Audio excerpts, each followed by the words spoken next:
민감하면서 생각도 굉장히 많습니다. 꺼지지 않는 공장 기계처럼 생각이 끊이지 않는다. 분들은 멍 때리는 게 안 돼요. 멍을 못 때리는 거예요. 그건 병은 아니고 그냥 똑똑해서 그렇다라고 말씀드리고 싶어요. 잘 활용한다면 행복할 수 있다. 행복할 수 있다.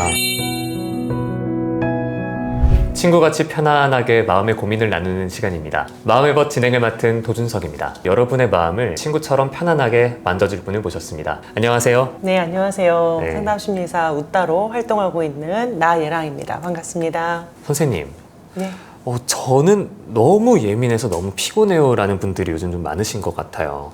이런 분들을 HSP, 초민감자라고 부른다고 하는데 이게 혹시 뭔가요? 아주 감각이 예민한 사람들을 칭하는 말인데요. Highly Sensitive Person 이렇게 앞자를 따서 HSP라고 하는데요. 평범 수준보다도 더 많이 예민한 사람들을 칭하는 말입니다. 사연을 한번 듣고 네. 이야기를 이어가도록 하겠습니다. 20대 여성분의 사연입니다. 저는 생각이 멈추질 않습니다. 직장에서 누가 저에게 건넨 말 한마디가 평소와 조금 목소리 톤이 다르거나 평소에 하던 인사말이나 언어 표현이 조금이라도 달라지면 여러 가지 생각이 듭니다. 저 사람이 왜 평소랑 다르지? 집에 무슨 일이 있나 하는 생각부터 해서 그 사람의 감정이 평소와 다른 것과 그 이유에 대한 분석 또는 상상으로 생각에 꼬리에 꼬리를 물어 업무에 방해가 될 지경입니다. 업무 미팅을 하거나 사람들과의 대화할 때 제가 원하지 않아도 모든 사람의 표정부터 리액션, 말투까지 반응을 살피고 있습니다. 하루 종일 뇌가 쉬지 않는 것 같습니다. 저는 생각만 예민한 것이 아니라 소리에도 민감해서 작은 소리도 너무 잘 들립니다. 사무실 밖에서 들리는 자동차 배기음도 저에게는 너무 커서 업무에 집중이 잘 안 될 때가 많은데 다른 분들은 잘 안 들리시는 건지 집중력이 좋으신 건지 일하시는데 아무 지장이 없으신 것 같습니다. 이런 저 너무 비정상적인 거죠? 예민한 사람들은 5가지 감각, 오감이 있잖아요. 이게 다 예민합니다. 전반적으로 민감하면서 생각도 굉장히 많습니다. 그러니까 타인의 반응, 시선 이런 것도 다 민감하고 쉬지 않고 계속 두뇌가 가동된다고 보시면 될 것 같아요. 꺼지지 않는 공장 기계처럼 이 멈추지 않고 계속 생각해서 깊은 잠을 자기도 좀 어렵고 잠기도 되게 밝은 거죠. 작은 소리에도 깨고 조금만 온도가 안 맞아도 깨고 그리고 생각이 많아서도 잘 못 자기도 하고 아침에도 일찍 깬다든지 밤에 늦게 자게 된다든지 또 음식 먹는 것도 좀 까다롭고 그래서 이런 분들은 자기가 좀 뭔가 잘못됐나 이런 생각을 할 수 있을 것 같아요. 남과 다르니까. 근데 이런 분들이 네. 제가 알기로는, 제가 듣기로는 네. 3가지 특징이 있다고. 초감각. 아까 제가 말씀드렸던 것처럼 5가지 감각이 매우 민감하다. 저랑 같이 사는 분이 이런 분인데요. 아, 그렇습니까? 음식을 똑같이 먹었는데 저는 전혀 모르겠는데 이분은 똑같은 미역국인데 정말 사골 국물 2숟갈 정도를 추가했을 뿐인데도 사골 육수에 끓였니? 같은 국에 2스푼을 넣었는데도 굉장히 감각이 민감하고요. 네. 초감정적인 것도 있어요. 그러니까 감정도 굉장히 타인의 정서를 많이 느끼게 된다라고 할까요? 조금 민감하신 분들과 남을 잘 오해하는 분들의 차이가 있어요. 자존감이 단순히 낮아서 눈치를 보느라고 타인의 마음을 오해석하는 사람들은 대체로 틀려요. 네. 근데 진짜 이 예민한 사람들이 타인의 마음을 분석할 때는 맞는 경우가 상당히 있어요. 사실. 상당히 많군요. 상당히 있어요. 근데 뭐 다 맞을 수는 없고 당연히 그런 사람은 없겠지만 어떤 이 그룹 안에서 분위기 속에서 이 사람이 지금 약간의 소외감을 느끼네. 이게 나와 관련이 없어도 느낄 수가 있어서 사실은 되게 좋은 점으로 작용할 수 있겠죠. 도움이 필요한 사람들에게 뭐가 필요한지를 다 아는 사람이에요. 그래서 상대방의 감정, 필요한 사항들, 필요한 욕구들을 알아서 다 눈치를 챌 수가 있다. 그러다 보니까 더 빨리 지쳐요. 이 사람은 뭐 뉴스를 본다, 영화를 본다, 뭐 유튜브를 본다, 무슨 사연을 접한다 할 때 이게 다 내 일처럼 약간 많이 훅 들어오는 거예요. 그래서 확 흡수가 되는군요. 네, 그래서 힘들어요. 그 오늘 본 영화 때문에 오늘 하루 종일 기분이 안 좋아요. 오늘 본 그 다큐멘터리 그것이 알고 싶다 때문에 너무 무서워서 밖에 못 나가요. 이런 영향을 굉장히 많이 받는 그런 초감정적인 부분, 그다음에 심미안을 갖는다라고 하는데 심미안. 이게 본인의 기준이 되게 확고해요. 이 사람들은 이 사람들은 자신의 기준이 확고해서 내가 옳다는 것을 꺾기가 쉽지 않아요. 특히 심미안이라는 건 아름다움, 어떤 감각적인 부분에 있어서 본인의 그 성향을 굉장히 다 그 확고하게 유지하는 것이죠. 그래서 내가 봤을 때 이 그림이 멋있다. 그러면 이제 이게 최고인 거고요. 남들이 이거보단 이거지라고 해도 이거 꺾이지 않는 그런 거라고 생각하시면 되고, 근데 저는 이분들의 이런 심리안을 굉장히 존중합니다. 왜냐하면 대체로 이분들의 감각은 믿을만해요. 이분들의 미각, 시각, 후각 이런 건 굉장히 정확한 편이고 자부심을 가지실 필요가 있다. 자부심 가질 필요가 있다. 그럼 꼭 그 사람이 자기 기준이 좀 확고하고 투철하다는 게 네. 그렇게 나쁜 것만은 아닐 수도 있겠네요. 저는 제가 봤을 때는 잘 활용한다면 행복할 수 있다. 행복할 수 있다. 왜냐면 이분들은 저녁에 지는 석양을 보면서 민감하지 않은 사람들은 그게 그냥 다 해가 진다 끝이에요. 네. 근데 이 민감한 사람들은 거기에 많은 걸 느낄 수가 있어요. 해가 진다, 풍성해요. 마음이 풍성해져요. 그래서 지난 날을 돌아봐요. 내일을 생각해요. 굉장히 풍성한 사람이고요. 음식 하나를 먹어도 어제까지 너무 걱정되는 일이 있었는데 오늘 정말 맛있는 음식 하나를 딱 먹었을 때 여기에 취해서 어제 그 근심을 잊을 수 있는 사람. 이 자신의 감각을 활용해서 자신의 그 조절이 가능한 사람. 그만큼 감각이 민감하기 때문에 좋게 잘 활용한다면 남보다 훨씬 풍성하고 행복한 삶을 살 수 있고 또 타인에게도 굉장히 도움을 많이 줄 수 있는 이타적인 사람이다.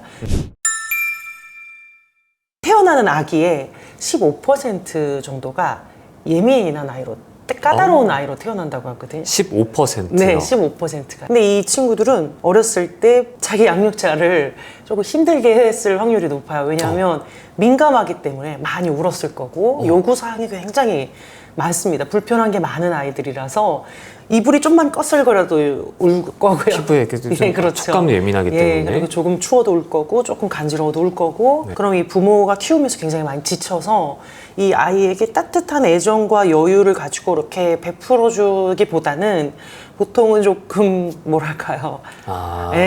그렇게 키웠을 수 있어요. 그렇구나. 그래서 네. 조금 더 많이 혼나고 조금 더 방치되고 너는 왜 이렇게 사람을 힘들게 하니?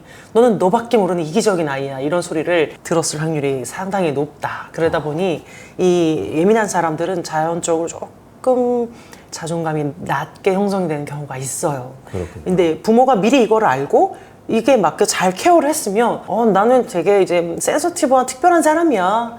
나는 이상한 게 아니라 특별한 거야. 15%에 드는 사람인 거예요. 그렇죠. 네. 그렇게 컸을 텐데 네. 그거를 부모가 알기가 쉽지 않아요. 그리고 그쵸. 부모가 되게 힘들게 하는 아이가 맞기 때문에 이걸 버텨낼 수 있는 심리적 성숙이 있어야 이 아이를 잘 키울 수 있거든요. 근데 보통은 그렇지 않은 게 맞아요. 이 아이들은 생각이 그래서 가뜩이나 많은데 혼나고 크니까 더 많아질 거고 그쵸. 그렇게 어른이 되면 남과 다른 모습을 보일 때 이게 약간 내가 이상한 것 같은 느낌을 받을 수도 있잖아요. 그래서 저는 이런 분들이 원래 내가 그렇게 태어났구나. 뭐가 잘못된 게 아니라 그냥 나는 되게 특별하다. 15%야. 너는 특별하단다. 난 특별하다. 다른 사람과 다른 특징이 다르다. 틀린 게 아니다. 그리고 네. 조금 칭찬해드리고 싶다면 almost 영재다. 이렇게 almost 영재다. 영재다. 영재일 수 있습니다. 예, 왜냐면 네. 이 두뇌가 되게 많이 발달하기 위해서는 네. 더 많은 애정을 요구하고 더 많은 생각을 할 수밖에 없잖아요. 그래서 이 두뇌가 발달하려면 사람의 사랑을 받거든요. 사람은 사랑을 받아서 그러니까 상호 소통 교감을 하면서 뇌가 발달하는데 그러다 보니까 이 사람들은 이 타인에 대한 기준도 굉장히 높은 거예요. 이 정도 돼야 우정이지, 이 정도 돼야 내 애인이지, 이 정도 돼야 부모 아니야? 하는 기준이 되게 높은 거죠. 스스로 상처도 좀 많이 받는 편이고, 그리고 마음을 열기가 좀 쉽지 않겠죠. 상대방에 대한 기준이 높다 보니 상처도 잘 받고, 그래서 사회생활하면서 연기도 좀 하게 돼요. 좀 가면을 쓰고, 이 정도 해야 내가 사회에서 그냥 어울릴 수 있겠다. 뭐 이렇게 그냥 살아가는 거예요. 대충. 근데 사실은 되게 지치고 그쵸. 집에 오면 좀 넉다운 되고 네. 타인의 어떤 시선과 반응들 이런 게 다 자극으로 흡수되기 때문에 번아웃도 되게 잘 옵니다. 번아웃이 다른 사람에 비해서 좀 자주 더 올 수 많이 있는 오죠. 제가 드리고 싶은 말씀은 충분한 휴식. 충분한 휴식. 이분들은 그러니까 이 정서의 그릇이, 자극의 그릇이 여기 좀 작다라고 표현하기는 뭐하지만 굳이 이 비유를 들자면 남보다 좀 작다. 그러니까 남들은 자극을 담는 그릇이 한 요만하다면 이분들은 한 요만하다. 그러면 똑같이 회사에 앉아서 업무를 보고 똑같이 친구를 만나고 가정생활을 할 때에 이게 더 빨리 차겠죠. 그럼 차면 어떻게 꽉 차면 비워야죠. 넘치죠. 네. 넘치면 폭발하고 네. 남에게 쓴소리 하게 되고 내가 동굴로 들어가게 되고 피하게 되고 이런 좀 안 좋은 현상들이 일어나게 되니까 빨리 비워야 돼요. 자주 비워야 되는데 그것이 어떤 자극이 없는 상태에서 쉬는 겁니다. 어떤 사람이 없이 소리가 없이 조용히 이게 이제 좋아하는 음악 하나 귀에다 꽂아놓고 잠을 잔다든지 네. 좀 비워주는 활동이 중요하고, 근데 또 한 가지는 이분들은 두뇌 활동이 항상 돌아가고 있기 때문에 저는 그게 안 돼요. 음악을 틀어놓고 자도 생각을 멈출 수 없어요. 라는 분들이 있어요. 그럴 때에는 오히려 두뇌를 쓰면서 쉬는 것을 추천하는데 두뇌를 쓰면서 쉰다는 게 뭐냐면 이분들은 멍 때리는 게 안 돼요. 멍을 못 때리는 거예요. 그건 병은 아니고 그냥 똑똑해서 그렇다라고 말씀드리고 싶어요. 영재시니까. 영재니까. 이게 에너지가 넘쳐, 두뇌 에너지가 넘쳐서 끌 필요가 없구나 나는. 그러면 이거를 어떻게 하시면 되냐면요. 퍼즐 같은 거 있잖아요. 네. 예를 들면 머리를 쓰는 건데 완전히 그쪽으로 쓰는 건 아니고 간단한 취미 생활에 쓰는 취미로 뭐 화초를 가꾼다, 요리를 한다, 퍼즐을 맞춘다, 그림을 그린다, 이렇게 머리를 쓰고 신경은 쓰지만, 그러니까 가동은 시키지만 내가 걱정하고 신경 쓰는 그 일은 생각하지 않을 수 있도록. 특히 이런 분들이 방송계나 또 연예계나 이런 쪽으로, 아니면 그 예능 쪽이나 이렇게 미술계 쪽에, 또 음식 이런 쪽으로 굉장히 많이 종사하고 계실 거예요. 그리고 되게 잘 하고 계실 거예요. 그래서 이거를 부끄러워하지 마시고 내 지인들에게 나는 예민한 사람이라고 하더라. 15%래. 그러니까 그래서 내가 좀 예민해서 널 기분 나쁘게 하거나 조금 어색하게 굴 때도 있을 거야. 그럴 때 네 잘못이 아니고 그냥 내가 꽉 차서 그런 거니까 조금 시간을 가질게. 너무 상처받지 말고 조금만 기다려줘. 네 문제가 아니야 하면서 관계를 파탄내지 마시고 잘 이어나가시면 되고, 또 본인도 누군가로부터 자꾸 상처를 받게 될 때 이게 반드시 저 사람만의 문제는 아니다. 내가 조금 더 과잉돼서 생각하는 면이 있구나. 이렇게 받아들이면서 휴식을 충분히 취하고, 그리고 그래도 해결이 안 될 때에는 주변에 좀 믿을 만한 가까운 사람들에게 이야기하면서 이걸 좀 대화로 풀어나가는 것도 좋은 방법이다. 그렇죠. 그리고 또 그거를 계속 본인이 좀 상황을 불편하게 만들지 않기 위해서 계속 안고만 있다 보면은 병이 되죠. 마음의 병이 들 맞아요. 수도 있잖아요. 대화하시면 좋겠다. HSP에 대한 이야기를 나눴는데요. 저희는 여러분의 마음에 도움이 되는 내용으로 다음에 다시 뵙도록 하겠습니다. 감사합니다.